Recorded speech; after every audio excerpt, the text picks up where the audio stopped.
Lead me aboard. Energize. Energizing. Kirk to transporter room. Report.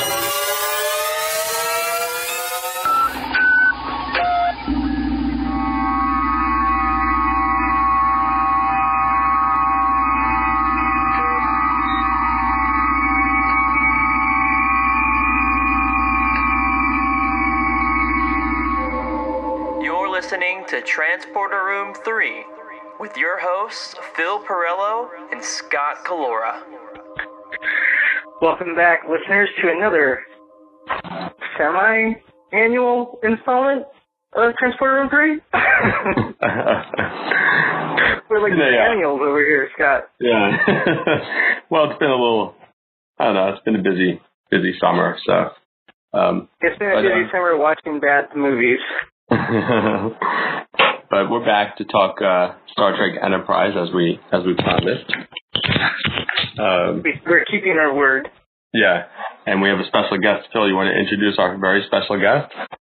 He comes to us all the way from a little place called New York. His name is Nick Collura. Say hi, Nick. Hi. Nicholas. I call him Nicholas, but he wants to be called Nick today. Nick I get to call him Nick. I'm special. Yeah. Uncle Phil gets to call him Nick. This is going to be the most precious and cloying episode of Transporter Room 3 ever because my son, Nicholas, is joining us for a few minutes. We're going to have it scored to the montage from Toy Story 2. So the reason Nicholas came along for the ride is because he happened to be watching the episode that we're discussing this week.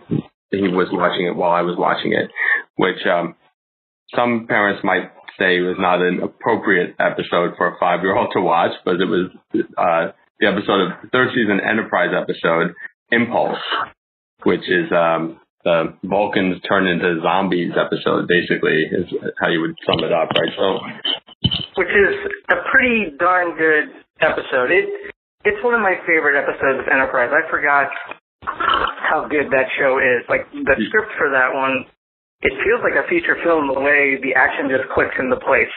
Yeah. It is very unrelenting. It's definitely a good sci-fi episode for any show, you know? Yeah, for sure, yeah. It's such a obvious idea as well to do zombies on the starship. Let's why don't we get Nicholas's take on it, Nick's take on it first, since he's only going to be with us here for a few minutes. What did you think of that Star Trek episode? Good. Yeah, it was good. What was your favorite? What was your favorite thing about it?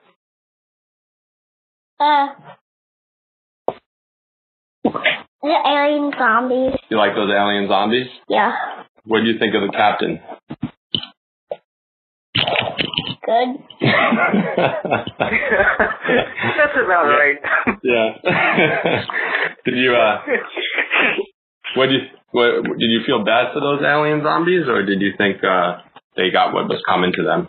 They got what was coming to them. Oh, they did? Yeah. The 440 lost souls on that Vulcan ship. What about the girl Vulcan? Who was that? You don't know her name, but you thought that was Mr. Spock's. Who do you think? You thought she was related to Mr. Spock, right? Yeah. Was it Mr. Spock's girlfriend? Yeah, I saw it. Well, they're from the same neighborhood, so I can see why you would think that. They are from the same neighborhood, yeah. Did you think that the zombies were scary? No. No? You weren't scared by them? I wasn't. Oh, okay. Did you like when the ship blew up? Yeah. What was that like? Cool. Yeah. And then you started talking, during the course of the episode, for some reason you started talking about Star Trek 3 to me, right? What? It reminded you, what did it remind you of? I don't know. Remember you telling me something about the Dr. McCoy? Oh, yeah. I can't really explain it. You can't explain it? You're getting a little stage fright right now? But he was talking about when Dr. McCoy had Spock in his mind from Star Trek 3, The Search for Spock, right? Oh, right. Yeah. You like them? Yeah. Wow, you're awesome, Nick. All right, well, thanks for coming along to talk to us about Star Trek this week, Nicholas. You want to tell everyone Nick. You want to tell everyone what you're getting in return for this guest appearance? What I had to bribe you with to get you to talk to us? Juice bar. The juice box, yeah. Was it worth it? Yes. Okay. All right. Yeah, I asked for ho-hos. I'm FedExing those to you, Phil. Sweet. All right, go say goodbye to everyone. Bye. Okay, thank you for coming. Bye. Just go downstairs and tell Mommy that you can have your juice box. You're, for 5 years old, I think he's seen more Star Trek than I did at that age. Well, but he's just sitting in the room with me playing on the iPad while I was watching it, and I was kind of thinking, I wonder if this one's a little too scary, like of all the Star Trek episodes, just to let him watch the one with the zombies. And you want to show him a scary one? Yeah. Fire up Good Miri would probably scare him. Oh yeah, that's a weird one. If you want to scare him, show him the one with Quark and Drag. That's a different kind of scared, right? Yeah, your kid won't touch a girl until he's 60. And even then, he'll ask for permission. Well, if I keep making him watch Star Trek, that might be his fate anyway, right? Right. So, well, don't curse the boy just yet. Let time do that. I guess it's cool to like Star Trek and geeky stuff these days, though. So yeah, Star Trek is. See, when we went to, I think I may have said this when we first talked about, but when we went to see Into Darkness at the IMAX, like opening night, these girls were rocking the Star Trek Uhura dress. Oh, yeah. I've never seen girls look like that wearing those outfits. I'm used to the convention ones, but right. That was like, it really, like, I felt like I was hit with like a burst of air. I was like, whoa, this is weird, because the last time I saw like Trek fans all assembled like this was in Cleveland. I was like 12. You should have given them a Star Trek quiz to see if they were real fans or not, though. Right. I love the convention Star Trek quizzes. I did fairly well. What's up, Nicholas just returned. What's up? Nothing. You got something to say? No? Oh. That's the only thing I have to say. Okay. All right, well, let me finish. He burped. That's awesome. That's how he feels about Transporter Room 3. That should be our new intro music. Yeah. Let me finish here. Okay. And we'll go watch Star Trek for the rest of the weekend. Some kids play baseball with their parents. Some read books. Some do artwork. We sit around and watch The Twilight Zone and Star Trek.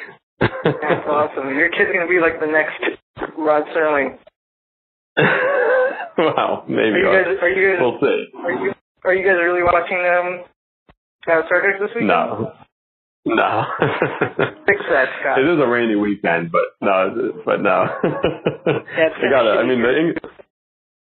The impulse is there to just sit around and do that all the time, but no, you got to try to get out and do other stuff as well. And I want to give the kids a fighting chance at life.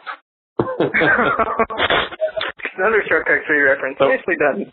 Yeah, there you go. So,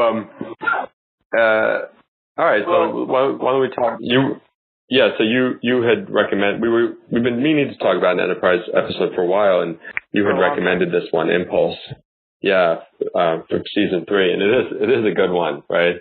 It's really solid. I mean, the main plot is great with the testing Mako, Archer, and I believe it's Hoshi and T'Pol, right? No, it's Hoshi's back on the ship. It's Hoshi's back on the ship. Reed. It's Reed. Yeah, it's Reed. Yeah. Reed. Because they look alike. They all go over. They get about the same amount of character development, anyway. That's right. I love that, this episode, they all go over to this lost Vulcan ship, which is teed up in the Expanse. But it's like, it's done in a way in the Expanse that isn't like a blatant, we're gonna revisit this later type thing. Right. And, which is even another stroke of brilliance. And so they go to this ship, and of course, it's trapped in the worst asteroid belt in the history of ever. Yeah. And just the effects are great, and then the fun and games happen, and it becomes a monster house. Yeah. The asteroid belt, I don't know, I'm not clear on it. There's some kind of weird subspace situation or something going on, right? So the asteroids are acting in this really strange, they're moving in a really weird, funky way, right? Which is pretty cool in and of itself. Yeah, it's not the asteroid belt from Empire per se, but it's the asteroid belt from Empire on meth. Yeah.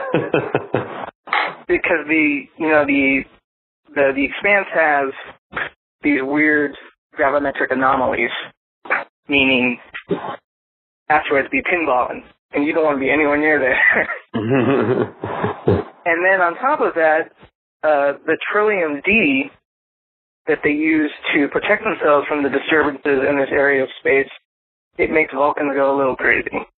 Yeah. Which is a great touch, because when T'Pol starts breaking down, it's the tension from the infighting that creates, on top of the external pressures of not just the Vulcan zombies chasing them through the decks of this ship, but the asteroids threatening to crush this vessel and them on it. Adds great tension. Yeah, yeah. And the B story with, I believe it's Mayweather and Trip trying to get something off one of the asteroids. Yeah, yeah. Is also pretty compelling, especially their last-minute rescue of the crew. Yeah. Flying out of there before everything explodes. That's just, I mean, when I was watching it in my room a few weeks ago, I fist pumped. I mean, that sounded so sad what you just said. When I was watching it in my room. Really? Is your room in the basement and there's a wood paneling? I think I could afford wood paneling. Did your parents build the room for you, like when you turned 30? Like, well, son, it's time you start to try to strike out on your own. We're going to move you downstairs. You can have a semblance of a life of your own, but you can still come upstairs and have dinner with us. They built a room. They built a room that only has 3 walls. And the significance of that was for me to break down the 4th in my own life. I have yet to do that. No, so, all right. So I just see it as a really nice window. What were you fist pumping at the moment when they shoot the docking clamps, or? Yeah, when they shoot off the docking clamps and the thing flies away and everything's blowing up behind them, like that is for me, and my girlfriend and I at the time, we've been watching a steady stream of Enterprise episodes. For me, that was the most cinematic the Enterprise had gotten, and I can't even remember an episode of original series or TNG that got to that level. Yeah, it's true. It's amazing how the effects work really, and the scope of the space stuff really did evolve in the more recent shows. Like, I remember the end of Deep Space Nine, there was lots of big battle scenes and stuff, and you're right, seeing that scene in Enterprise, it's really complex. I mean, there's a lot going on there. I mean, you have the Vulcan ship itself, which I'm assuming that they had used it in previous episodes, but I didn't remember that design. So, I mean, there's a lot of design elements going on. You've got the asteroid field itself, and then there's also even just the idea of all the interior stuff on the zombie ship, the Vulcan ship, which is like it's dark and creepy with cool lighting, and you've got legions of zombies. There's a lot of makeup stuff that had to go into that. So it's a really complex episode from a production standpoint. And then the stuff with T'Pol is cool as well. Seeing her break down and lose it. Right. It's very, character driven in that sense. I mean, yes, it's a monster show. Yeah. Zombies in space type deal. But to open it the way they did, with a Vulcan threatening to kill everyone, flipping out, and on the wit's end, like that is really strong. And we get to see how T'Pol got to that place. The episode plays out, and it gives Archer a lot to play with. He's trying to hold her together, and she's usually the one trying to reinforce his rationality. Right, and it starts to call back to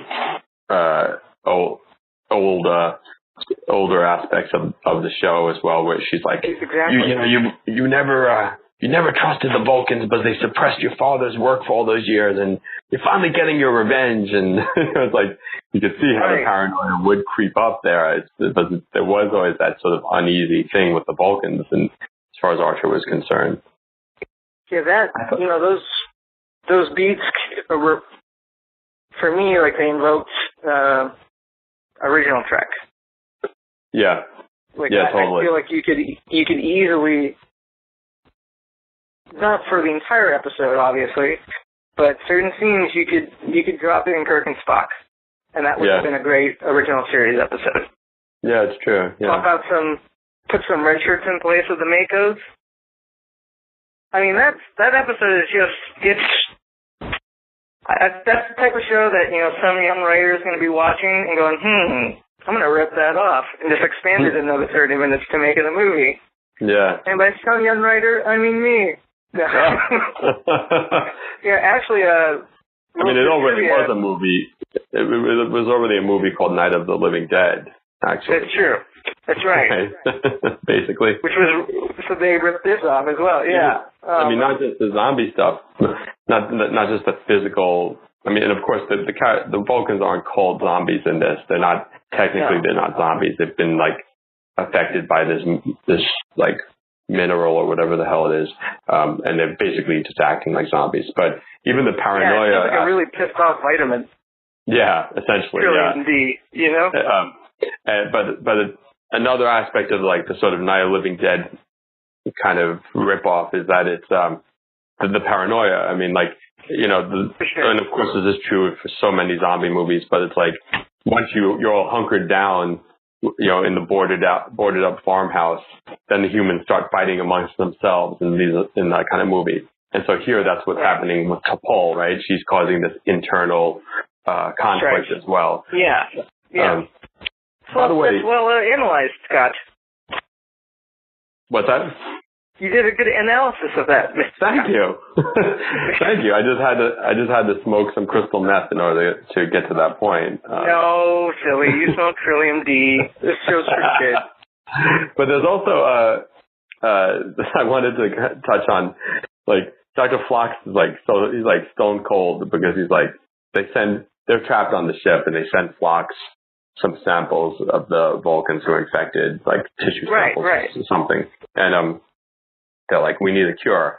And he's like, okay, if you could get T'Pol back, I'll be able to reverse the effects on her neurological system. But as far as the other 140 Vulcans, they're dead already. It's just it doesn't really consider,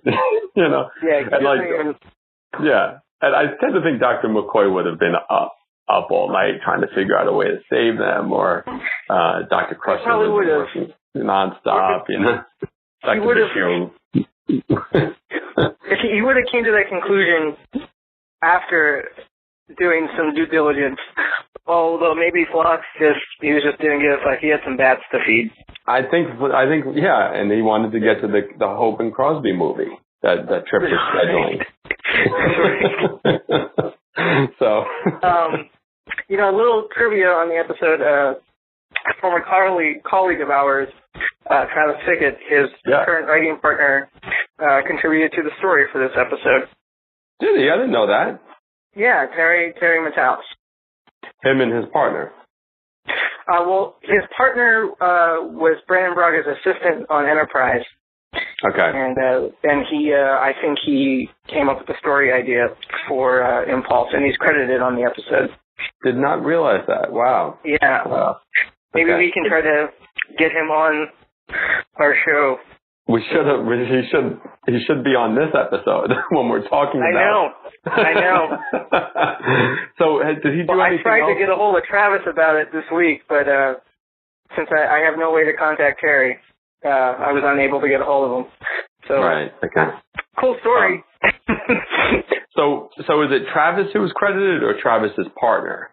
Travis's partner before he and Travis got all writing partnering together. Oh, I see. Okay. Did he do anything else for Enterprise? I think he wrote the episode, like his first real writing credit, I think.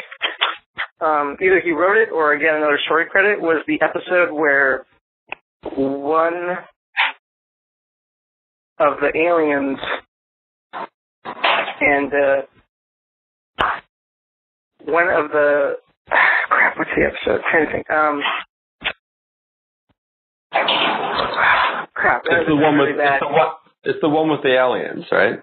It's the one with Archer is on a shuttlecraft back with the good member of the Zindi, and he's trying to trick him into. Archer's trying to trick this guy into telling him the location of something.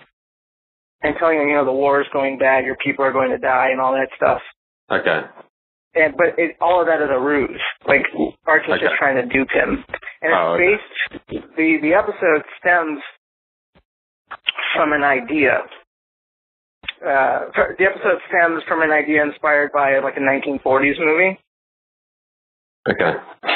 Which is, I can't remember. The one that was in black and white? Yeah, it's in black and white, and I don't want to. I think it stars Gregory Peck. I'm not sure, but keep in mind, when in doubt for a movie idea, go back to that library of 30s and 40s titles because they just made everything. Oh yeah, absolutely. And just give it a sci-fi spin. Yeah, it'll be all right. I mean, and you don't even have to go back that far because I was just watching. John Carpenter's The Thing the other day, which I never get tired of. So good. And I was telling my wife about how Ron Moore, I think it was Ron Moore, basically, he blatantly rips that episode off in that movie off in an episode of Deep Space Nine, where they're giving the blood test to everyone to determine who is the shapeshifter. Right. Yeah, right. So, and then he went on to write a draft of the prequel / remake of The Thing as well. So right. I don't think they used. Yeah. Now I wanted to ask you because I don't remember Voyager. I don't remember Enterprise as well as the other shows. I think I've watched the whole run of the show once, and I've revisited episodes here or there, but I don't think I've ever sat down and rewatched the whole show. Okay. You know it better than I do. By the end of this episode, T'Pol she's lost control of her emotions and she's in a bad place because of her exposure to this thing. Phlox has cured her physically, but she's still mentally. There's still some damage. Yeah. So is that where it begins? Because I remember eventually T'Pol does get to a place where she is just basically an emotional Vulcan for a long stretch. I think here. Yeah, I think this starts the arc for that, and this is. I think there are a few episodes where she and Trip start to bond and deal with the emotional fallout. But yes, it eventually. Yeah, I think she eventually ends up functioning as an emotional Vulcan. Yeah, okay. Don't 100% quote me on it, but yeah, I know that there are a few episodes of dealing with her trying to anchor in her Vulcan logic and her human emotions. I mean, I think even if it wasn't even if this episode wasn't officially the reason why she gets to that point eventually, you can see that, I think you can see that the writers we're trying to figure out how to get her into that place, right? I don't know. The Vulcans eventually that must be one of the toughest type of characters to write, right? Between Spock and then Tuvok and then her. I mean, how many non-emotional characters? I mean, Spock had the distinction of being half human, so he cried every other episode. And when you get to the real goddamn feelings about that. How about that? I texted you while I was watching the episode, the Mako who he's like, well, gosh darn it, Mr. Paul, I sure reckon I don't understand how I thought Vulcans don't have their emotions. And Paul has to like basically walk this country poke through it and explain what everyone, I would think, who's a citizen of the Federation would know, which is that Vulcans do have emotions, but they're just suppressed. And it goes back to the violent, their violent history and the whole thing that made, I mean, basically the period of history that made the Vulcans what they are. And this guy who's a space marine, he doesn't even know that. It's just exposition for the audience to play catch up. Catch up, and it also sets up where all the crazy is going to be coming from. Yeah, but at the same time, I was just like, come on, man. Find a better way to do it. I mean, I don't know how you would, but... he's a Mako. He doesn't... Yeah, he's a Mako. I guess that's the explanation. And I was really hoping he was going to... that he was going to bite it, but I don't think he did. I think he made it. I think he makes it back in the end. I don't think anyone gets... Impulse 2. What's that? For Impulse 2. Yeah, there you go. Right. For more money. So, all right, well, actually, so he could have been a red shirt, but unless you have anything else you want to... Dodge that phaser blast. You want to move on to our red shirts of the week? Let's do our red shirts. We take this time to remember those who have laid their lives down for Starfleet. This is the red shirt of the week.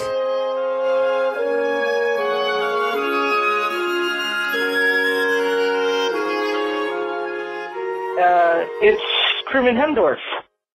We've never talked about him. We should. But which one was Hendorff again? That's the apple. No, this one is an original series red shirt. We're going way back. Okay. To the episode Friday's Child. Scott, do you remember that episode at all? I remember Friday. Well, I mean, this is the reason I remember Friday's Child is because Julie Newmar is a guest. She's the guest star on it, right? That's right. Friday's Child is she's pregnant, right? And she names the baby after Kirk and McCoy in the end, right? And not Spock, which always bothered me. Julie Newmar. It's like, well, Spock was there, you know. But Julie Newmar, who of course played Catwoman at that time, around that time as well on TV, as did I think many people like us, I had I guess probably almost unhealthy, unnatural fixation on her. So I do remember the episode. Yes, actually there were two. Not to digress too much, but there was another Catwoman on Star Trek as well. Eartha Kitt, right? I'm not sure if Eartha Kitt was ever on. That would be a hat trick if she was. But Lee Merriweather, who played Catwoman. Lee Merriweather, wasn't she? Right, was she in Cat's Paw? No, she looked similar look though, but no, she's in the one where it's a third season episode, not too good. She keeps the third season of the original series not good? Who would have thought, right? She keeps appearing. I'm trying to remember what the episode's called now. She's a projection of this computer on this planet or this probe or something, and she keeps appearing. And if she touches you, you die basically. Okay. And yeah, so anyway. But I vaguely remember this one. Back to your red shirt. Friday's Child. Friday's Child. Crewman Grant.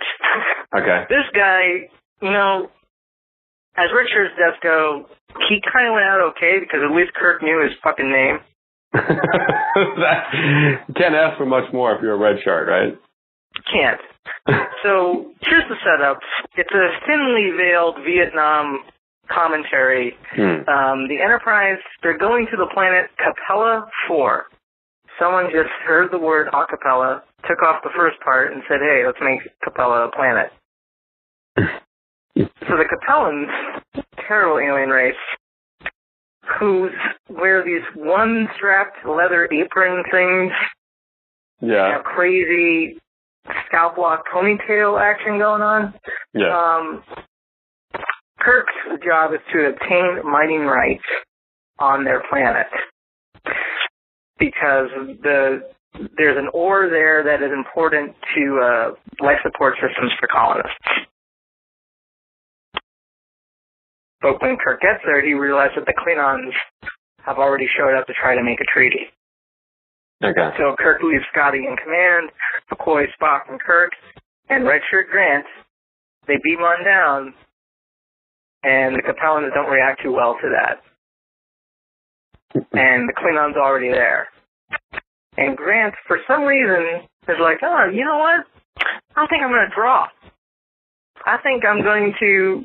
I mean, his only line is, a Klingon! Like, he yells that out. And then draw it. And Kirk's like, Grant, no! But one of the Capellans, Mob, he throws some sort of weapon at him right in the chest, killing him instantly. So the spear versus phaser. Yeah, knife. Yeah, knife. The weird weird knife spear thing. Yeah, the weird pre-warp society knife is more powerful than the phaser and the essentially racist red shirt holding it. How did this guy get on the ship? Maybe that's how. Oh, I know what to do. They trained us. Whenever we see one, you draw it down in the middle of a potentially diplomatic negotiation for a vital ore that we've come a long way to just talk about. We have no idea if we're going to acquire it. We're just here to see if we can. The first thing you do is raise hostilities. You draw your ray gun and point it at the people who have everything you came here to get. Well, maybe that's why his ray gun wasn't enough against a primitive weapon, because maybe it was cosmic karma, right? Maybe. I bet crewman Grant died without ever knowing the history of how the Vulcans learned to suppress their emotions as well. Crewman Grant is a great nephew, or no, he would not. He's like the cousin's cousin of that Mako. Right? Yeah. And I know this gets talked about a lot, but after a while, wouldn't the red shirts just wear some type of body armor? Or just have like a little unionization meeting? Yeah. Guys, a couple of our buddies, they've been dying a lot lately. Like really bad. Like one dude, Hendorff, he got blown up. And in that same mission, another dude got struck by lightning and got killed by a spitting flower. I thought that was Hendorff. Wait, this is bad. We've talked about Hendorff twice now, and I can't remember how he died. Which is actually kind of fitting, seeing as how he's a red shirt. They all just blend together. Right. I think we need to rename the Red Shirt of the Week to the Hendorff Memorial Red Shirt of the Week or something. Hendorff Memorial Service. No, but really, someone has to say, hey, maybe just one of us, we just make a body armor thing and we rotate it per mission. Yeah. And if Kirk asks, just say we put on weight, because really, he's willing to talk. You know what though? When you're doing stuff like crewman Grant did, you deserve what you get though. So you deserve what you get, and what he got was a funeral on the airways of Transporter Room 3. I just Rod Serling that shit. That's a nice little segue.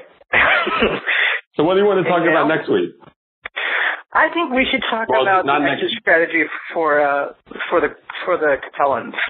We should talk about where they're at and how to get them out of their mining treaty. I think you were going to say the exit strategy for Transporter Room 3. How do we get out of having to record this thing every 2 weeks?